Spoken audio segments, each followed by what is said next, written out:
Mable is a serial entrepreneur, regularly starting and disposing of businesses. On the 31st of July 2015, 10th Limited, a company owned by Mable, ceased trading. On 1st of October 2015, 11th Limited, another company owned by Mable, commenced trading. Okay, so we have cease trading, commence trading. Any thoughts on ceasing to trade, a company ceasing to trade on, and a company commencing trade? Just any general thoughts. It doesn't have to be anything technical. There's closing year rules. No, that's exactly what I was trying to test, and the answer is no. This is a limited company. Right. Limited companies.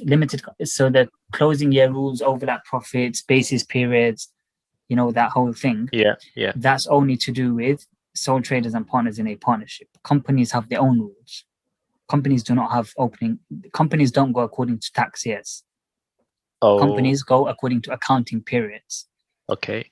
So the start of the accounting period would be when they first start to receive some sort of income, and an accounting period cannot exceed 12 months.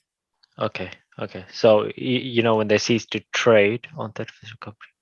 So the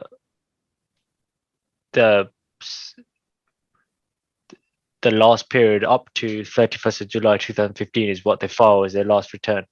Correct. Excellent. Okay. Yeah. Okay. And then there's sort of there's terminal loss relief for companies, which we looked at, and that's for the final 12 months. So the final accounting period might be, in this question, we'll have 4 months, but then you can take 8 months from the previous accounting period. Okay. And commence trading is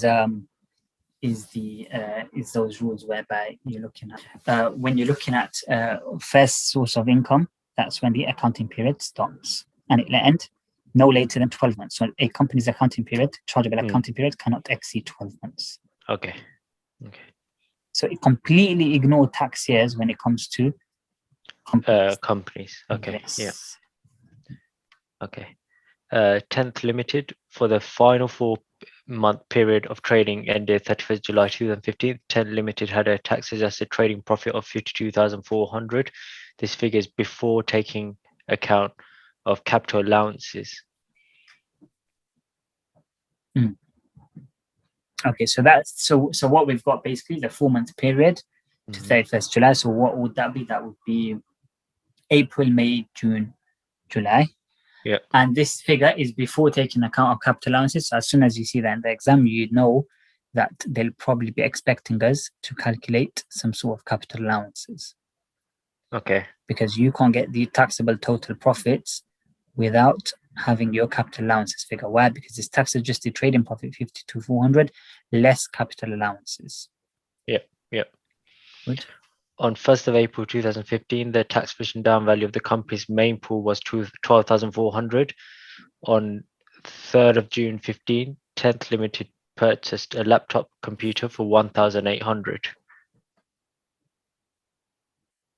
On 31st July 2015, the company sold all of the items, including the main pool, at the start of the period for 28,200 and the laptop computer for 1,300.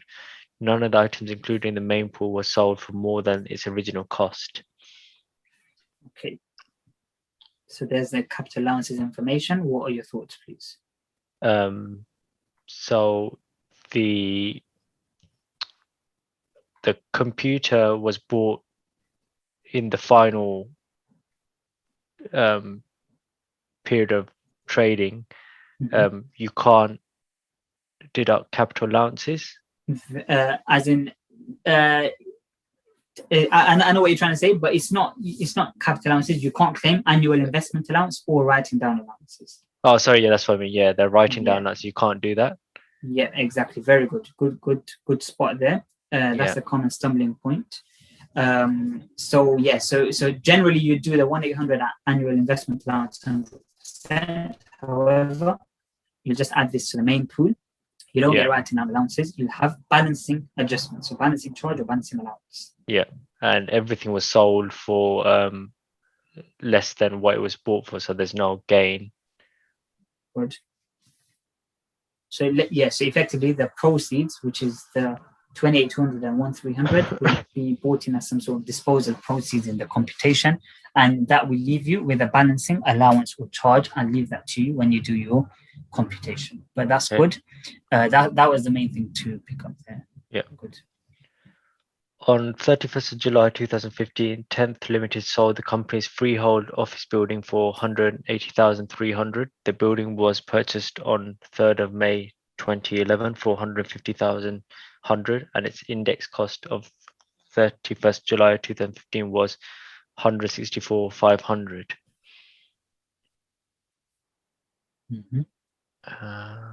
Okay. And its index cost on 31st of July.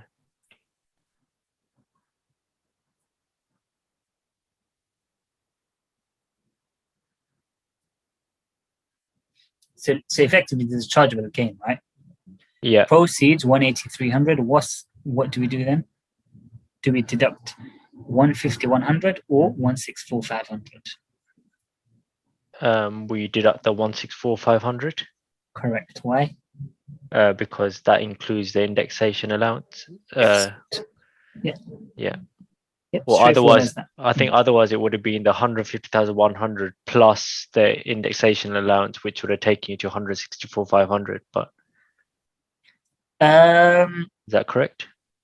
I'm assuming so. Yes, I think if you actually did the calculation, then yes, I'm assuming from May 2011 to July 2015, it would be the difference. It would have been the difference. Yeah. Okay. So they've probably just given you because they don't want to offer you any marks. Yeah. So you just take the 164,500. During the 4-month period ended 31st of July 2015, 10th Limited let out one floor of its freehold office building, which was always surplus to requirements. The floor was rented at 1,200 per month, but the tenant left owing the rent for July 15, which 10th Limited was unable to recover. The total running cost of the office building for the 4-month period ending 31st July 2015 were 6,300, of which 1/3 related to the let floor. The other 2/3 of the running cost have been deducted in calculating 10th Limited's tax-adjusted trading profit of 52,400. Okay, so the floor. So you take 3 months rent. Yep, correct. Plus the total running cost of the office building. So technically again, you take 4 months rent because it's on the accruals basis, and then you deduct 1,200. Yes, correct. Okay. On the total running cost of the office building,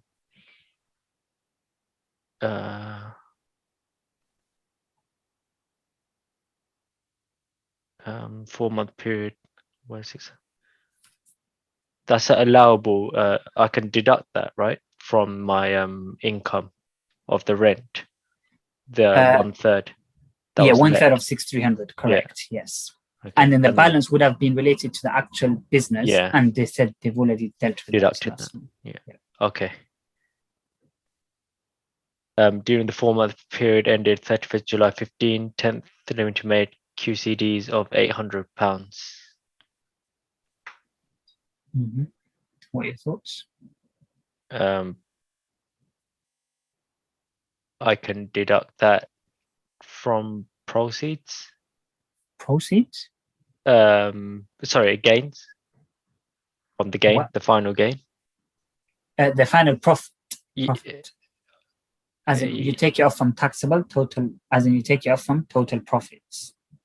Okay. Yeah. It's nothing to do directly with gain, and it's nothing to do with trade. So basically, for companies, you'll have 3 or maybe 4 things. You'll have tax-adjusted trading profits always, okay, and that includes your deduction of capital allowances. You might have chargeable gains. You may have rental income, so deficit or surplus, and you might have non-trading loan relationships, which is things like interest. After you total those up, it either gives you total profit or loss. Okay. Yeah. And then if it's profit, you can make a deduction for the QCDs, which gives you a taxable total profits. And if there's losses, then you can't do anything with the QCD. Yeah.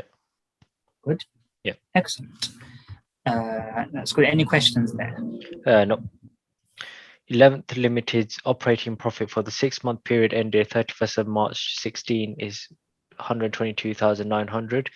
Depreciation of 2,580 and amortization of leasehold property of 2,000. See note 2 below, have been deducted, arriving at this figure. So note 2 is on the 1st of October 2015, 11th Limited acquired a leasehold office building, paying a premium of 60,000 for the grant of a 15-year lease. The office building was used for property purposes by 11th Limited throughout the 6-month period ended 31st March 2016. Okay, so for point one, what would we say? So now, can you see in the first bit, 10th Limited, they gave us the tax-adjusted trading profits, and we just had to work out the capital allowances. Now here they've just operate. Excellent. And it's for the 6-month period. Yeah. So firstly, I would add back the depreciation. Yeah. Why? Because it's an accounting adjustment and not. And it relates to capital expenditure. Yeah. So and as we know, for tax purposes, capital expenditure gets relief via capital allowances. Okay. Yeah. Amortization. So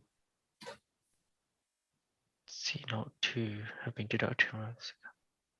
So probably 2,000.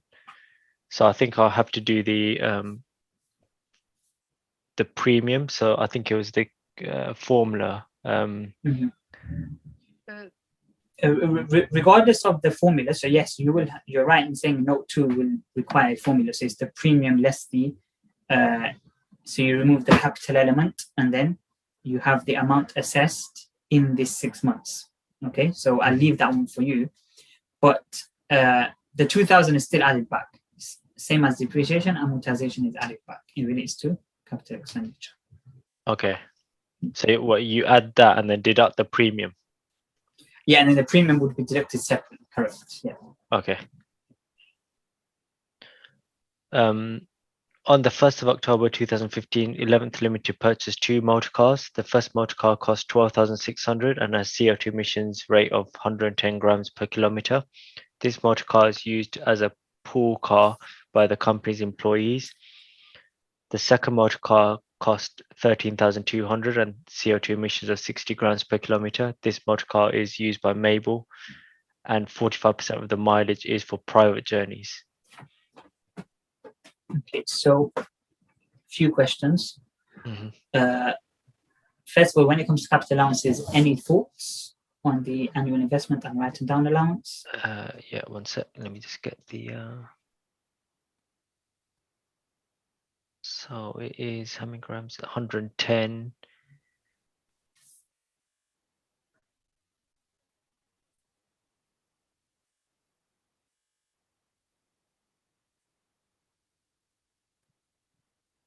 So for cars, you don't get annual investment allowance. Correct. Good. So, and because it's 110 grams, I would put it under the main pool. Main pool 18%. Yeah, correct. And because it's used as employees or holding exclusive for the business, I would deduct all 18% for capital allowances. Okay. The second one, it's 60 grams, which is is it a new car? The second motor is this motor is. It doesn't say if it's a new car. The second motor. Are you thinking about first year allowance? Yeah, for the Okay, first year allowance. I think it has to be below 50 grams per kilometer. Now, I think previously was higher. Yeah, I'm looking at the I'm looking at the 2016. Yeah. table. So And what was the thing in 2016? 75 grams. Exactly. New Exactly. car. I think exactly. So you just need to double check your current rates and grams per kilometer, and I think it's 50 now. So we'll assume that it goes into the main pool. Okay. Okay, based on your exam. Okay. So okay, so that's good. Now, what about the 45% Mable uses for private journeys? So when I calculate that, I'll only do 55%. That's incorrect. I'll do all 100% Yes. because Why? she's a director. Well, no, it doesn't matter whether it's a director, employee, or anyone. A company does not have private use. A company cannot be driving a car personally. So companies do not have any private use at all. What does happen is if, let's just say Mable is the director, then Mable will have an taxable benefit in kind for the private use on the car. Okay. Okay, so if the company buys a car for 13,200, they get full capital allowance because the company cannot, as in the company is a separate legal entity. Can a company which is just on paper, can it start driving a car physically? No. So what happens is that, but legally the company owns the car. If the director uses the car, which is owned by the company, then, and for private use, not for work, not for business, then that individual will have a benefit in kind. Okay, makes sense. Taxable benefits subject to income tax and NIC. Is it on sole traders? It's the Yes. it's the private use element is taken out. And partners in a partnership, correct. Okay, all right. Because they are not separate legal entities. They're all one person. Okay. And also keep in mind that we said separate legal entity. We said what did we say? We just said that it's a taxable benefit, and the individual Mable would pay income tax and NIC, and the company, what would they pay on the car benefit? Class 1A. Class 1A NIC. Class 1A, yeah. 13.8%.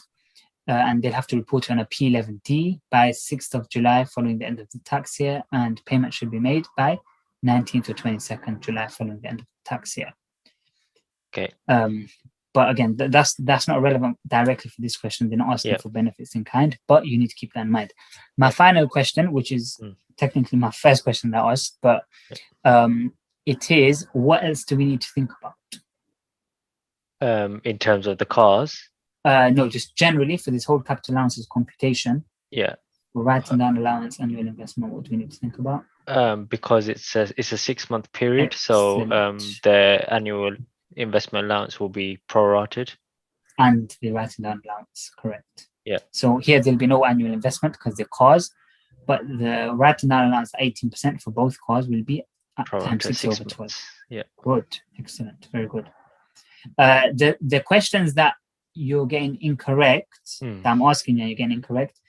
If you have any questions, let me know, but make sure you remember them now for your exam. Yeah. And you'll be sorted, because I think all these questions I'm asking you are not trick questions, but like stumbling questions. And if you get them wrong, it's fine. As long as you learn them for the exam, you'll be completely fine. Yeah. Good. Very good. Okay. On 1st of October 2015, Mable made a loan of 100,000 to 11 Ltd at an annual interest rate of 5%. This is a commercial rate of interest, and no loan repayments were made during the period of ended 31st March 2016. The loan was used to finance the company's trading activities. Keyword there is trading. It's an allowable expense.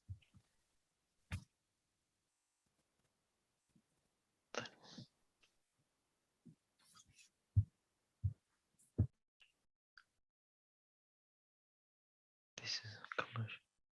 Okay, so what do I just take the 5% of the 100,000 times 6 months? Excellent. 6 months over 12 is the key stumbling point there, but you've correctly identified. And it'll be an allowable expense. 100,000 at 5% is 5,000 times 6 over 12 is 2,500 is an allowable deduction. Why? Because it's for trading activities.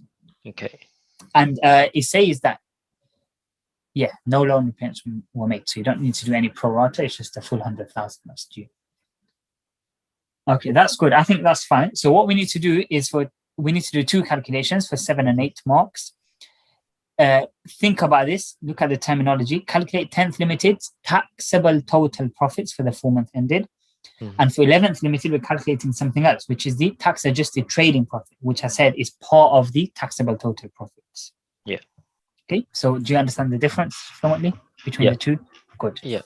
And we don't need to work out any liability. So let me give you 10 to 13 minutes. I think we've spoken about most of the things. Yeah. It's just about you putting it down now, and the lease premium you'll have to do yourself. So we'll have a look how you get on. The capital allowance computation, and then a few bits and bobs here there. The rent receivable. Yeah, so I'll leave that to you, and let's have a look at your presentation and your answer in a few minutes time. Okay, all right, thanks. Looking through. Yeah, the taxes, the trading profit was 52,400 before capital allowances, and then so this is the capital allowance here, number 2. So the main pool brought forward was 12,400, and then they purchased the laptop 1,800.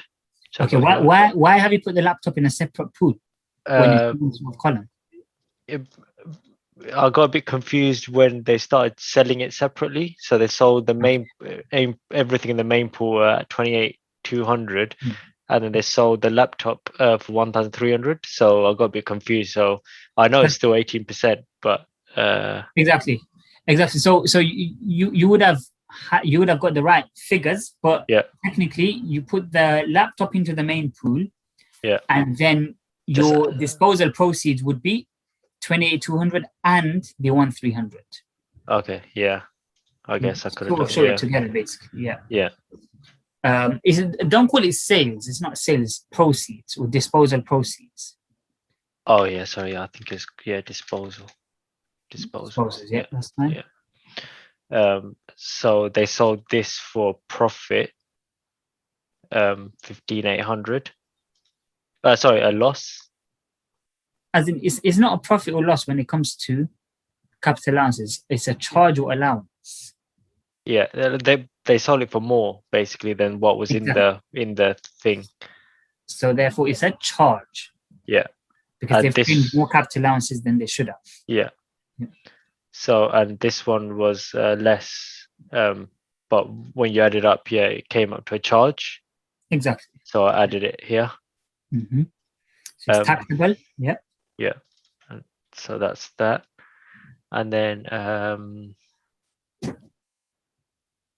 okay, yeah, so the building good.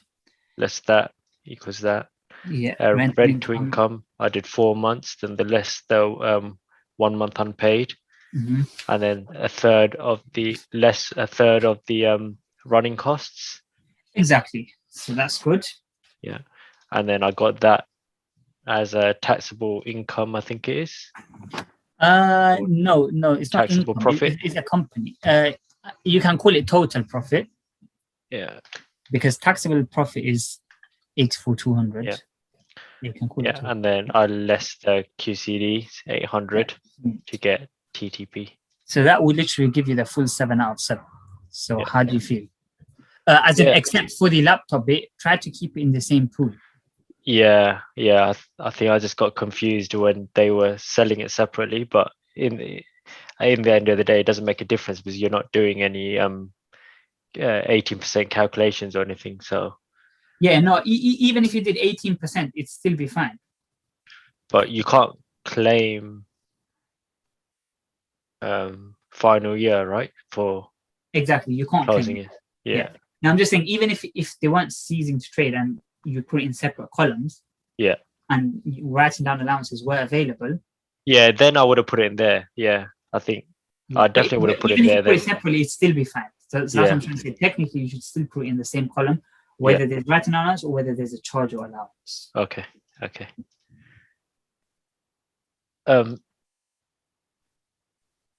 11th limited, so we started at 122,900. I added back the depreciation and amortization. And then the lease premium is the calculations here. So I did the 51 less the 15 years over 50 times the premium. I wasn't sure if I had to prorata this. I don't, Yes, 43,200 would be for, that's the whole income element. 43,200. So I think you did ask the question once, when do you prorata? yeah. And this is when you'd prorata, when you're looking at a specific accounting period. So for example, there's 6 months here. You'd prorata, so you do that 43,200 is for 15 years. Okay. So divide it by 15 years, and then you do 6/12.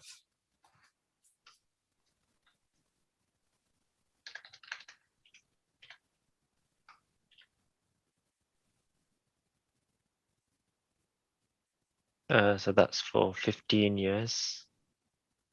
Sorry, no, that's for 1 year. So yeah, 6 months. Yeah. Okay. So minus.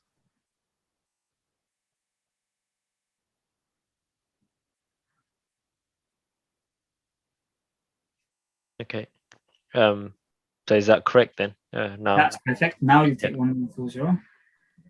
Okay. And then their capital allowances. So both of them went into the main pool.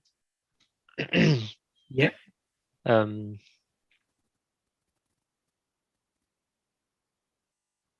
Yeah, and I did. I did 18% and then prorated 6/12 for both, Both of them. and then I deducted that here, and then the trading loan, 100,000 at 5%, and then prorated it for 6 months. Excellent. Less Taking there. the deduction. Good. Yeah. Add back amortization. The rest are deductions. Perfect. That's a full 8 marks. Well, obviously the lease premium. Just keep that in mind. Yeah. But that's for 8 marks. So it's quite good.